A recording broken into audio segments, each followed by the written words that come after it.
शिक्षार्थियों नमस्कार। आज की इस वार्ता में हम लोग चर्चा करेंगे कि शिक्षण अधिगम संसाधन क्या होते हैं और शिक्षण अधिगम संसाधनों का महत्व क्या है, उसकी आवश्यकता क्या है, उसका वर्गीकरण किस प्रकार से किया जाता है।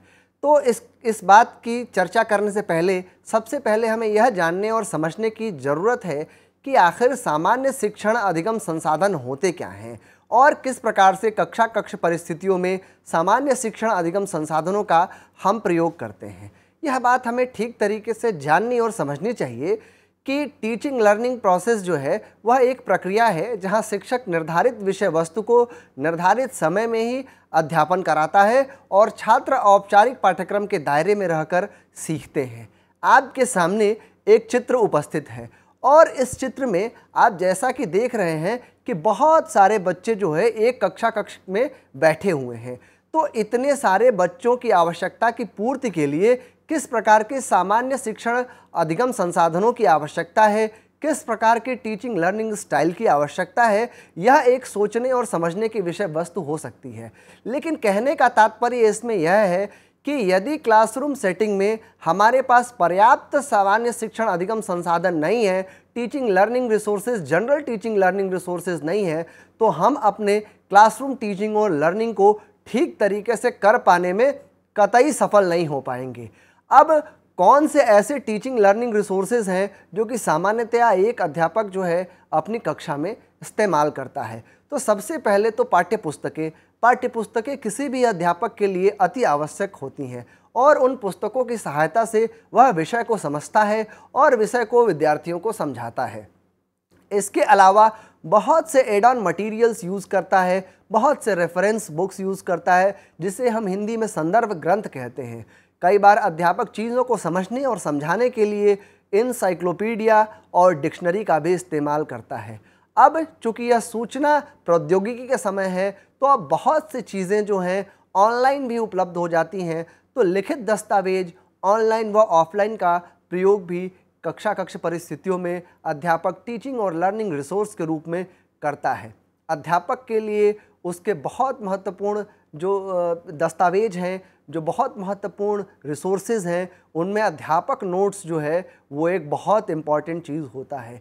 अध्यापक जो है क्लासरूम में टीचिंग करने से पहले सामान्यतया एक नोट्स तैयार करता है जिसमें वह टीचिंग पॉइंट्स को मेंशन करता है और उन टीचिंग पॉइंट्स की सहायता से ही वह अपने टीचिंग और लर्निंग के काम को संपादित करता है। इस प्रकार हम देखते हैं कि टीचिंग लर्निंग प्रोसेस में इन टूल्स का, इन संसाधनों का बहुत इस्तेमाल है और यदि कोई शिक्षक सावधानीपूर्वक और कुशलतापूर्वक इन संसाधनों का प्रयोग करेगा तो निश्चित ही उसे क्लासरूम टीचिंग में सफलता प्राप्त होगी। आजकल जिस तरीके की शिक्षण अधिगम संसाधनों के प्रयोग की वकालत शिक्षाविद कर रहे हैं, उनमें क्रियाकलाप आधारित शिक्षण अधिगम संसाधन सबसे प्रमुख रूप से उभर कर हमारे सामने आते हैं। क्रियाकलाप आधारित शिक्षण अधिगम संसाधन को कई नामों से हम लोग जानते हैं और भिन्न भिन्न परिस्थितियों में भिन्न भिन्न अध्यापक भिन्न भिन्न नामों से इसे संबोधित करते हैं। तो जिन नामों से इनको संबोधित करते हैं उनका जरा सा एक बार हम लोग देखेंगे कि कौन कौन से वो नाम हैं जो कि क्रियाकलाप आधारित शिक्षण अधिगम की तरफ इंगित करते हैं। सबसे पहला जो क्रियाकलाप आधारित शिक्षण अधिगम संसाधन का नाम है वह है हस्त आधारित शिक्षण अधिगम संसाधन। दूसरा नाम है क्रियाकलाप आधारित शिक्षण अधिगम संसाधन। तीसरा नाम है अनुभव आधारित शिक्षण अधिगम संसाधन और चौथा नाम है करके सीखना आधारित शिक्षण अधिगम संसाधन। अब हम यह जानने और समझने की कोशिश करेंगे कि आखिर क्रियाकलाप आधारित शिक्षण अधिगम है क्या और इसका क्या लाभ है और इसके क्या हानि दोष है, इसका एक सामान्य विश्लेषण करने की हम कोशिश करेंगे। तो सबसे पहले हम यह समझते हैं कि क्रियाकलाप आधारित शिक्षण अधिगम क्या है। तो यह बात हमें ठीक तरीके से जाननी और समझनी होगी कि क्लासरूम टीचिंग के दौरान ऐसा प्रोसेस फॉलो करते हैं जहां छात्र व्यक्तिगत अथवा समूह में स्वयं ही करके सीखता है। ऐसा इसलिए कि विद्यार्थी जो स्वयं करके सीखता है वह ज्ञान, वह अनुभव ज़्यादा स्थायी होता है बनस्पत कि वह किताबों से पढ़ के उस ज्ञान को अर्जित करे। जो चीज़ें हम देख कर सीखते हैं, जो चीज़ें हम करके सीखते हैं, वह हमारे मन मस्तिष्क पर अमिट छाप छोड़ते हैं। और स्वयं करके सीखने वाला ज्ञान जो है वह स्थायी रूप से हमारे मन मस्तिष्क पर अंकित हो जाता है। तो जो समूह में स्वयं करके सीखते हैं और शिक्षक केवल मार्गदर्शक की भूमिका में अथवा संसाधन उपलब्ध कराने का कार्य करता है, तो सीखना हमारे लिए ज़्यादा आसान हो जाता है और ज़्यादा सहज तरीके से सीख लेते हैं हम। इस प्रक्रिया में यह बात ध्यान देने की ज़रूरत है कि एक शिक्षक जो है वह अपने निर्देशन में ही इस कार्य को संपादित करे और तमाम तरह के इक्विपमेंट्स, तमाम तरह की चीज़ें जो उस विशेष परिस्थिति में आवश्यक हैं, वह विद्यार्थियों को उपलब्ध कराएं।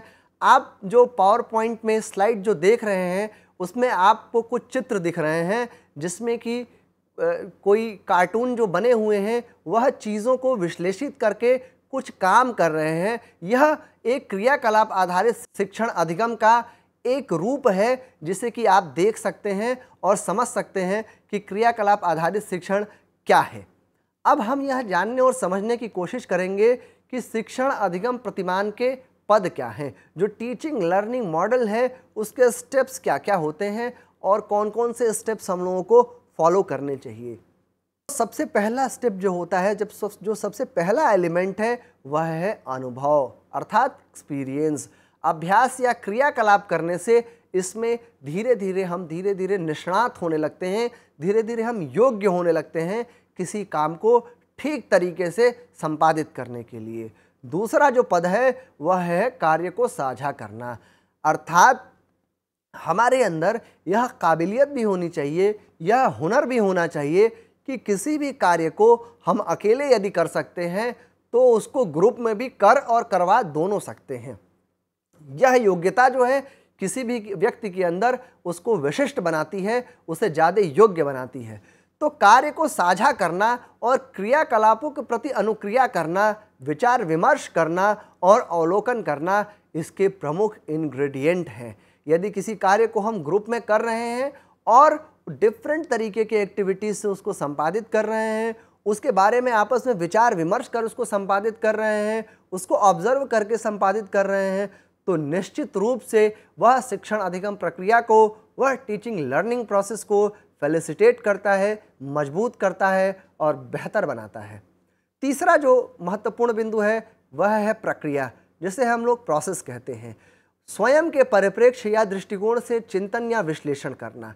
इसमें यह बात आवश्यक है कि जो अध्यापक है या जो विद्यार्थी है वो चीज़ों को स्वयं के दृष्टिकोण से, स्वयं के परिप्रेक्ष्य से देखे और उस पर चिंतन करे और उसका विश्लेषण करे, जिससे कि उसके जो गुण दोष हैं, उसकी जो कमियां हैं, उसकी जो अच्छाइयां हैं, वह उभर के हमारे सामने आए और उससे और बेहतर करने की हमें प्रेरणा मिले, उसे और बेहतर करने की संभावना बनी रहे।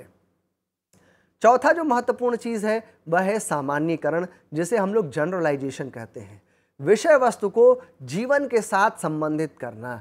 यदि हमारी शिक्षा व्यवस्था के साथ हम देखते हैं कि समस्या क्या है कि क्लासरूम टीचिंग तो होती है और क्लासरूम टीचिंग में बच्चे कॉन्सेप्ट समझते भी हैं, लेकिन समस्या तब होती है जब विद्यार्थी यह नहीं समझ पाता है कि उसे वास्तविक जीवन में उपयोग कहाँ करना है, वह समाजोपयोगी कैसे है, वह जीवनोपयोगी कैसे है। जब तक वह यह नहीं समझ सकता कि जो विषय संदर्भ उसे दिया जा रहा है वह समाजोपयोगी है कि नहीं है, वह जीवनोपयोगी है कि नहीं है, उसको सीखने में उसकी रुचि नहीं आएगी। तो जो भी विषय वस्तु पढ़ाया जाए उसे उसके लाइफ सेटिंग से, उसे उसके जीवन से जोड़ के यदि पढ़ाया जाएगा तो निश्चित रूप से वह ज़्यादा बेहतर और ज़्यादा टिकाऊ ज्ञान होगा। पांचवा जो बिंदु है वह है अनुप्रयोग, जिसे हम कहते हैं एप्लीकेशन। जो कुछ भी हम सीखते हैं उसे जीवन की वास्तविक परिस्थितियों पर लागू करना। जो कुछ भी हम सीख रहे हैं, जो कुछ भी टीचिंग लर्निंग हम कर रहे हैं, यदि उसका जीवन की वास्तविक परिस्थितियों में कोई अनुप्रयोग कर पाने में हम अक्षम हैं तो ऐसी सीखने का, ऐसे ज्ञान का, ऐसी सूचना का कोई बहुत उपयोग नहीं होता है। तो यह बेहद ज़रूरी है कि हम जो कुछ भी सीख रहे हैं उसका ठीक तरीके से अनुप्रयोग किया जाए। अब हम यह समझेंगे कि शिक्षण अधिगम का महत्व क्यों है। सीखने एवं सिखाने से अधिगम की प्रक्रिया सहज, सरल, आसान और सुगम बनती है।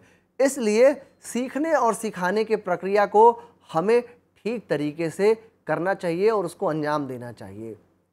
दूसरा जो बिंदु है वह है ज्ञान ग्रहण करने की शक्ति में वृद्धि होती है इससे। तीसरी जो बात है वह है ज्ञान का मस्तिष्क में ज़्यादा ठहराव होता है, रिटेंशन होता है। चौथी जो बात है वह है करके सीखने एवं सिखाने से प्राप्त ज्ञान की प्रामाणिकता की जांच भी स्वयं के द्वारा की जा सकती है। यदि कोई ज्ञान हम करके सीखते हैं और उसको करके ठीक तरीके से आत्मसात करते हैं तो हमें यह बात समझ में आती है कि वह ज्ञान जो है ज़्यादा वैध, ज़्यादा प्रामाणिक, ज़्यादा वैलिड, ज़्यादा रिलायबल होता है। साथ ही साथ शिक्षण अधिगम प्रक्रिया का महत्व इसलिए है कि इसमें भाषा का हम लोग को ठीक तरीके से ज्ञान हो पाता है और लेखन शैली में भी यह सुधार करने में सहायक होता है। अगली जो महत्वपूर्ण बात है वह है कि पुस्तकों से सीखने एवं सिखाने के बजाय करके सीखना एवं सिखाना संवेगों, संवेदनाओं, अभिवृत्तियों आदि को ज़्यादा अधिक प्रभावित करता है, जड़ों तक जाके प्रभावित करता है। वैसे जॉन डीवी ने यह कहा भी है कि समस्त वास्तविक ज्ञान अनुभव के माध्यम से ही आता है। जो रियल नॉलेज है, जो real experience, real knowledge real experiences के थ्रू ही हमारे पास आता है। इसलिए हमें करके सीखने पर जोर देना चाहिए। करके सीखने या सिखाने पर आधारित शिक्षण अधिगम अधिक महत्वपूर्ण है, इसके बजाय कि हम रटे रटाए ज्ञान को, किताबी ज्ञान को विद्यार्थियों को स्पून फीड करते रहें। इसलिए करके सीखने पर ज़्यादा जोर देने की आवश्यकता है। अब हम यह इस बात पर चर्चा करेंगे कि शिक्षण अधिगम संसाधनों की आवश्यकता क्या है और उसका क्या महत्व है। जो शिक्षण अधिगम संसाधन है वह किसी भी क्लासरूम सेटिंग में किसी भी अध्यापक के लिए बहुत महत्वपूर्ण होते हैं और इसमें पहली बात जो है कि इसकी ज़रूरत क्या है तो ज्ञान की शुद्धता एवं स्पष्टता के लिए शिक्षण अधिगम संसाधनों की आवश्यकता होती है। नॉलेज जो है वो प्योर हो, क्लियर हो, एक्यूरेट हो, इसके लिए शिक्षण अधिगम साधनों का प्रयोग करना चाहिए। दूसरी जो बात है वह है बच्चों में रुचि जागृत करने के लिए एवं उनके अवधान को बढ़ाने के लिए। यदि किसी क्लासरूम में हम टीचिंग कर रहे हैं और उस टीचिंग के दौरान हम केवल बातचीत कर रहे हैं तो कई बार ऐसा होता है कि विद्यार्थी हमारी बातों को, आपकी बातों को नहीं सुनते हैं। इन परिस्थितियों में यदि हमारे पास शिक्षण अधिगम संसाधन होते हैं तो उनके अवधान को हम आकर्षित कर पाते हैं, उनका अटेंशन स्वीकार कर पाते हैं। यह भी एक शिक्षण अधिगम संसाधनों की एक महत्वपूर्ण आवश्यकता है। अगली जो बात है वह है ये अच्छे अभिप्रेरक के रूप में भी कार्य करते हैं। शिक्षण अधिगम संसाधन जो होते हैं, टीचिंग लर्निंग रिसोर्सेज जो होते हैं, एक बहुत बेहतर मोटिवेटर होते हैं, इसलिए इसका प्रयोग भी किया जाना चाहिए और इनके माध्यम से इंद्रियों का अधिकतम उपयोग होता है। यह बात रिसर्चेस में भी सिद्ध हो चुकी है कि जिस तरीके से हम ज़्यादा से ज़्यादा इंद्रियों को पहुंच सकते हैं, इंद्रियों को स्पर्श करा सकते हैं, इंद्रियों तक पहुंच सकते हैं, वही ज्ञान हमें ज़्यादा ठीक तरीके से समझ में आता है और वही ज्ञान ज़्यादा स्थायी भी होता है। तो हमें यह बात समझने की ज़रूरत है कि यदि कोई ऐसा माध्यम है जो कि हमारे ऑडिटरी चैनल्स को, हमारे विजुअल चैनल्स को ज़्यादा बेहतर तरीके से छूता है, ज़्यादा बेहतर तरीके से प्रभावित करता है, तो वह ज्ञान, वह सूचना, वह पढ़ाने लिखाने का तरीका ज़्यादा स्थायी और ज़्यादा समय तक टिकाऊ होता है। अगली जो बात है वह है शिक्षण सूत्रों, जिसे कि मैक्सिम्स ऑफ टीचिंग कहते हैं, उस पर आधारित होना चाहिए। और टीचिंग लर्निंग रिसोर्सेज से हम देखते हैं कि टाइम की बचत भी होती है, समय की बचत भी होती है, क्योंकि चीज़ों को समझाने में हमें सहायता मिलती है, चीज़ों को आसानी से हम समझा सकते हैं, इसलिए हमारे पास पर्याप्त समय भी बच जाता है जिसका हम उपयोग दूसरे कामों में कर सकते हैं। अगली जो बात है वह है शिक्षण एवं अधिगम में भागीदारी को बढ़ावा मिलता है। इससे क्या होता है कि विद्यार्थी जो क्लास में पैसिव लिसनर बना है वो भी पार्टिसिपेट करता है डिस्कशन में, वह भी देखने लगता है कि आखिर ये क्या ला दिया है अध्यापक ने, और अध्यापक जब उस पर बल देकर विद्यार्थी को समझाने की कोशिश करता है तो वह ज़्यादा सहज तरीके से, ज़्यादा सुगम तरीके से, ज़्यादा आसान तरीके से समझ पाता है। अगली जो महत्वपूर्ण बात है वह है विविधताओं का परिचय। जो वैरायटी है वो उसको इंट्रोड्यूस किया जा सकता है। कई बार क्या होता है कि किसी चीज़ को समझाने में कई डायमेंशंस उसके होते हैं, कई उसके परिप्रेक्ष्य होते हैं। तो उन परिप्रेक्ष्यों को समझने और समझाने के लिए इन संसाधनों का प्रयोग जो है वो ज़्यादा बेहतर तरीके से किया जा सकता है। अगला जो दृष्टिकोण है वह है साइंटिफिक अप्रोच का डेवलपमेंट, वैज्ञानिक दृष्टिकोण का विकास। कई बार क्या होता है कि टीचिंग लर्निंग प्रोसेस के हिसाब से हम देखते हैं कि एक अध्यापक का दायित्व है कि उस विद्यार्थी के अंदर एक वैज्ञानिक दृष्टिकोण का विकास हो, साइंटिफिक टेम्पर का डेवलपमेंट हो। तो कोई भी चीज़ यदि हम किसी उदाहरण के माध्यम से समझाते हैं और साथ में उसको कोई ऐसा मॉडल से दिखाते हैं तो वो मॉडल देख के उस विद्यार्थी को उसका कार्य कारण जो है, कॉज एंड इफेक्ट रिलेशनशिप है, वो ज़्यादा बेहतर तरीके से वो समझता है। और जब वो ज़्यादा बेहतर तरीके से समझता है तो वो ज्ञान ज़्यादा स्थायी होता है, वह ज़्यादा दिनों तक उस चीज़ को अपने दिमाग में स्टोर कर सकता है। इससे उसके दिमाग में रिटेंशन जो है वो रिटेंशन ज़्यादा बेहतर तरीके से और ज़्यादा समय तक होता है। इसका एक लाभ यह भी होता है कि अंतर्राष्ट्रीय अंडरस्टैंडिंग बढ़ती है, जो इंडिविजुअल डिफरेंसेस हैं उसको कैटर करने में आसान होता है, तकनीक का ज्ञान बढ़ता है और जो इनोवेशंस हैं उससे वो विद्यार्थी अवगत हो पाता है। इनोवेशन एक काफ़ी महत्वपूर्ण चीज़ है, क्योंकि जितने भी नए इन्वेंशन हैं, जितने भी नए आविष्कार हैं वह संभव तभी हो पाते हैं जब अध्यापक कक्षा में नवाचार करे और विद्यार्थियों को इसके करने के लिए प्रेरित करें। नवाचार करने से जो क्या लाभ होता है वह लाभ इस प्रकार का होता है कि बच्चे जो है कन्वर्जेंट थिंकिंग के साथ साथ डाइवर्जेंट थिंकिंग में भी अपने आप को निष्णात कर पाते हैं, अपने आप को काबिल बना पाते हैं। डाइवर्जेंट थिंकिंग को हम लोग हिंदी में अपसारी चिंतन कहते हैं। और विद्यार्थी जब डाइवर्जेंट थिंकिंग कर पाता है तो किसी भी एक पर्सपेक्टिव को कई एंगल से देखने और समझने की योग्यता विकसित कर पाता है। अब मैं आपको शिक्षण अधिगम संसाधनों की आवश्यकता क्यों है वो एडगर डेल के कोन ऑफ एक्सपीरियंस से बताने की कोशिश करूंगा। ये कोन आप देख रहे हैं ठीक तरीके से, ये कोन जो है एडगर डेल ने दिया था और इसमें आप देख रहे हैं कि कई डायमेंशन हैं और इन डायमेंशंस के आधार पे ही यह समझने की कोशिश हम करेंगे कि हमारी समझ जो है किन किन परिस्थितियों में बेहतर होती है और किन किन परिस्थितियों में बेहतर नहीं होती है। तो ये जो कोण आप देख रहे हैं, इस कोण में आपको ठीक तरीके से यह बात समझ में आ रही है कि जब हम डिमॉन्स्ट्रेट करते हैं और अप्लाई करते हैं और प्रैक्टिस करते हैं तो हमारी समझने की क्षमता, हमारा जो चीज़ों को ग्राह्य करने की क्षमता है उसमें वृद्धि होती है। जो कि जबकि रीडिंग और हियरिंग से हम यह बात ठीक तरीके से समझ रहे हैं कि यह केवल डिफाइन और डेफिनेशन और एक्सप्लेन और इनलिस्टमेंट का काम है। यह ज्ञान बहुत समझ नहीं विकसित करता, यह तरीका बहुत समझ नहीं विकसित करता। इसलिए हमें यह बात समझने की ज़रूरत है कि हम डिमॉन्स्ट्रेट करें उसे, हम अप्लाई करें उसे और हम प्रैक्टिस भी करें उसकी। जो इस कोण में सबसे नीचे के 4 बातें कही गई हैं उसमें हम देख रहे हैं कि वो चारों बातें जो हैं एनालाइज करने, डिफाइन करने, क्रिएट करने और इवेलुएट करने पर बल दे रही हैं। जब एनालाइज करने, डिफाइन करने, क्रिएट करने और इवेलुएट करने की बात है तो इससे हमारा जो समझ है, हमारा जो समझने का तरीका है वह ज़्यादा टिकाऊ, ज़्यादा स्थायी और ज़्यादा बेहतर बनता है।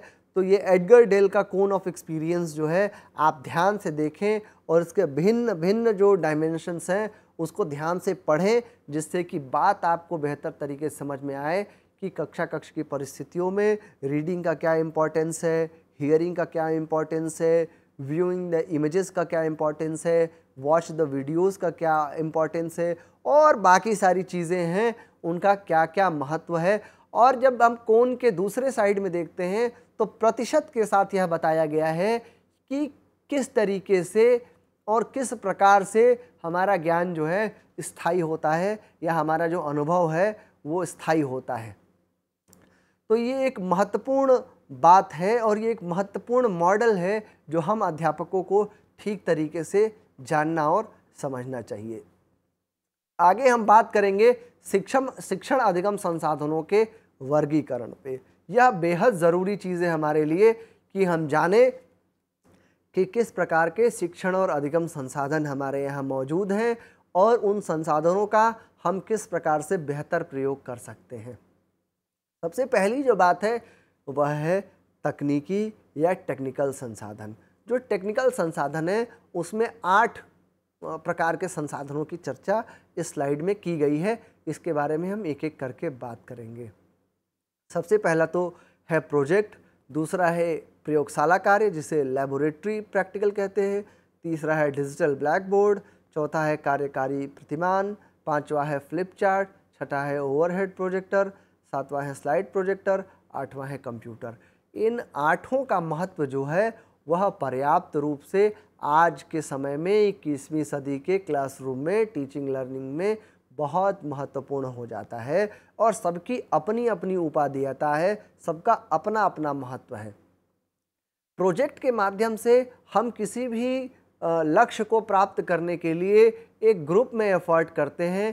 प्रोजेक्ट सिंगल भी हो सकता है, ग्रुप में भी हो सकता है, जिसमें कि एक निश्चित लक्ष्य होता है वह प्राप्त करने की प्रेरणा दी जाती है। प्रयोगशाला कार्य में cause and effect relationship establish होता है और प्रयोगों के द्वारा सीखना जो है विज्ञान के शिक्षण में काफ़ी महत्वपूर्ण भूमिका अदा करता है। आजकल डिजिटल ब्लैक बोर्ड भी आ गए हैं जो कि जो कुछ भी उस पर लिखा जाता है उसे स्टोर कर पाने में सक्षम होते हैं, तो वो ज़्यादा दिनों तक वो चीज़ें सुरक्षित रहती हैं। चौथा जो है वो कार्यकारी प्रतिमान है जिसे हम वर्किंग मॉडल कहते हैं। साइंस की टीचिंग में वर्किंग मॉडल की अपनी ही उपादेयता है, अपना ही महत्व है। पांचवा फ्लिप चार्ट है, फ्लिप चार्ट के द्वारा भिन्न भिन्न प्रकार की सूचनाओं को हम देते हैं। छठा जो है ओवरहेड प्रोजेक्टर है, OHPs के माध्यम से हम चीज़ों को दिखाते हैं, समझाते हैं, बताते हैं। सातवां जो है स्लाइड प्रोजेक्टर और आठवां कंप्यूटर। कंप्यूटर आज के समय में बहुत महत्वपूर्ण भूमिका अदा कर रहा है और कंप्यूटर के माध्यम से हम बहुत सारी सूचनाओं का आदान प्रदान, बहुत सारी सूचनाओं को जोड़ सकते हैं और यदि कंप्यूटर इंटरनेट के साथ जब जुड़ जाता है तो वह एक जादुई डिवाइस बन जाता है और दुनिया भर की सूचनाएं जो हैं हम उस कंप्यूटर के माध्यम से प्राप्त कर सकते हैं। ये सारी चीज़ें जो हैं आज के समय में बेहद ज़रूरी है, जिसे कि किसी भी अध्यापक को जानना और समझना चाहिए। दूसरा जो वर्गीकरण है वह गैर तकनीकी वर्गीकरण है, जिसे नॉन टेक्निकल कहते हैं। इसमें जो है आप देखते हैं कि अकार्यकारी प्रतिमान जिसे नॉन वर्किंग मॉडल कहते हैं वो आता है। ऐसे मॉडल्स जैसे यदि आप भूगोल की कक्षा में हैं और मैप लेके जाते हैं या ग्लोब लेके जाते हैं तो वह एक अकार्यकारी प्रतिमान की श्रेणी में आता है, जिसमें आप देख के बता सकते हैं भारत के नक्शे में कि पंजाब कहाँ है, दिल्ली कहाँ है, उत्तर प्रदेश कहाँ है, केरल कहाँ है, मणिपुर कहाँ है, बंगाल कहाँ है। इन सब चीज़ों को आप उसमें देख के बता सकते हैं। तमिलनाडु कहाँ है, आंध्र प्रदेश कहाँ है। ये सारी चीज़ें जब आप बताते हैं तो बच्चा जब उन चीज़ों को देखता है तो वह पड़ोसी राज्यों को नाम बताने में उसे ज़्यादा परेशानी नहीं आएगी, इसलिए कि देखी हुई चीज़ें ज़्यादा स्थायी तरीके से हमारे मन मस्तिष्क पर अंकित होती है। दूसरा जो है वो है चॉक बोर्ड का प्रयोग और चॉक। पहले के समय में जब शिक्षक इस्तेमाल करते थे चॉक, वो 1 कलर चॉक का इस्तेमाल करते थे, लेकिन अब मल्टी कलर चॉक आ गए हैं। जब आप भिन्न भिन्न रंगों के चाक से भिन्न भिन्न चीज़ों को दिखाते हैं तो बच्चे को वह बात ज़्यादा आकर्षक लगती है और बड़ी रुचि के देखना। इसके साथ साथ आजकल तरह तरह के चॉक बोर्ड्स का प्रयोग भी हो रहा है और उन चॉक बोर्ड से आप ज़्यादा बेहतर तरीके से बच्चों से कम्युनिकेट कर रहे हैं। तीसरा जो है चार्ट, यह छोटे बच्चों को पढ़ाने में बहुत आवश्यक और बहुत ज़रूरी होता है। कई बार क्या है कि बच्चों को जैसे सब्जियों के नाम बताने हैं बच्चों को फलों के नाम बताने हैं, जानवरों की पहचान करानी है, तो आप चार्ट के माध्यम से बता सकते हैं कि देखो भाई ये आलू है, इसको पोटैटो कहते हैं, ये भिंडी है। इस तरीके से तमाम चीज़ों को आप चार्ट के माध्यम से भी पढ़ा सकते हैं। इसके अलावा ह्यूमन बॉडी के पार्ट को पढ़ाने के लिए भी कक्षा की परिस्थितियों में छोटे बच्चों के लिए चार्ट का इस्तेमाल बहुत बेहतर और ठीक तरीके से किया जा सकता है। चौथी जो बात है वह है अभिनय एवं भूमिका अदा। अभिनय के माध्यम से और भूमिका अदा के माध्यम से, जिसे हम रोल प्ले कहते हैं, के माध्यम से भी टीचिंग और लर्निंग प्रोसेस किया जाता है और यह बहुत रुचिकर होता है। बहुत बेहतर तरीके से रुचि लेके विद्यार्थी जो है पढ़ते, देखते और समझते हैं। यदि उदाहरण के लिए आप कोई साहित्य की कक्षा में हैं, आंग्ल भाषा, अंग्रेज़ी या हिंदी या संस्कृत या आप लैंग्वेजेस पढ़ा रहे हैं, तो उसमें यदि अभिनय करके यदि आप संवादों की अदायगी करेंगे तो वह अदायगी बच्चों को बड़ा आकर्षित करती है और वो कक्षा की परिस्थितियों से बाहर निकलने के बावजूद भी उनको बार बार रिपीट करते हैं, जिससे उनका इंटरेस्ट बना रहता है, उनकी रुचि बनी रहती है। पांचवा जो है वो गीत है। गीत के माध्यम से भी हम पढ़ा लिखा सकते हैं। छठा जो है एकांकी व कहानी का मंचन। गीत जो है वो बहुत रुचिकर तरीके से यदि गा गा के कोई चीज़ पढ़ाई जाती है तो बच्चों को बड़ा पसंद आता है और बच्चे रुचि लेके सुनते हैं। इसके अलावा एकांकी व कहानी का मंचन भी किया जा सकता है। आप छोटे छोटे पात्र बना करके अपनी कक्षा की परिस्थितियों में ही विज्ञान से लगाकर साहित्य तक की शिक्षा की बात जो है वो पूरी कर सकते हैं एकांकी व कहानी के मंचन के द्वारा। इस प्रकार से हम देखते हैं कि शिक्षण अधिगम संसाधन जो दो तरीके के हैं, तकनीकी और गैर तकनीकी। इसके अलावा Edgar Dale's cone of experience हम सब ने समझा और शिक्षण अधिगम संसाधनों की क्या आवश्यकता है, उसका क्या महत्व है, इन सब चीज़ों को हम लोगों ने इस वार्ता में ठीक तरीके से जाना और समझा है। और हमने यह भी जाना और समझा है कि क्रियाकलाप आधारित शिक्षण अधिगम है क्या, क्रियाकलाप आधारित शिक्षण अधिगम संसाधनों के भिन्न भिन्न नाम कौन से हैं और सामान्य शिक्षण अधिगम संसाधन क्या है। इस वार्ता में हम यह बात ठीक तरीके से समझ पाए हैं कि शिक्षण अधिगम संसाधन क्या है, इनका महत्व क्या है, इनकी आवश्यकता क्या है, इनका वर्गीकरण किस प्रकार से किया जा सकता है। आप सबको बहुत बहुत धन्यवाद और आभार। अगली कक्षा में हम फिर किसी नए विषय के साथ आपके सामने उपस्थित होंगे। बहुत बहुत धन्यवाद और नमस्कार।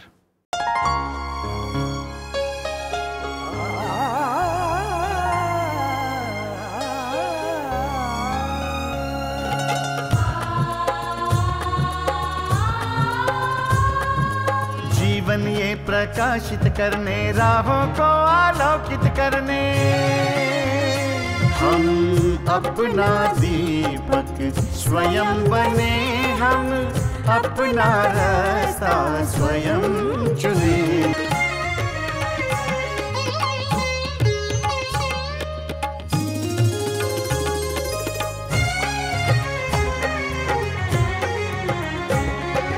धन साधन समय की सीमा से विद्यालय जो मुक्त हो, धन साधन समय की सीमा से विद्यालय जो मुक्त हो। कभी पढ़े हम कहीं पढ़े वे विषय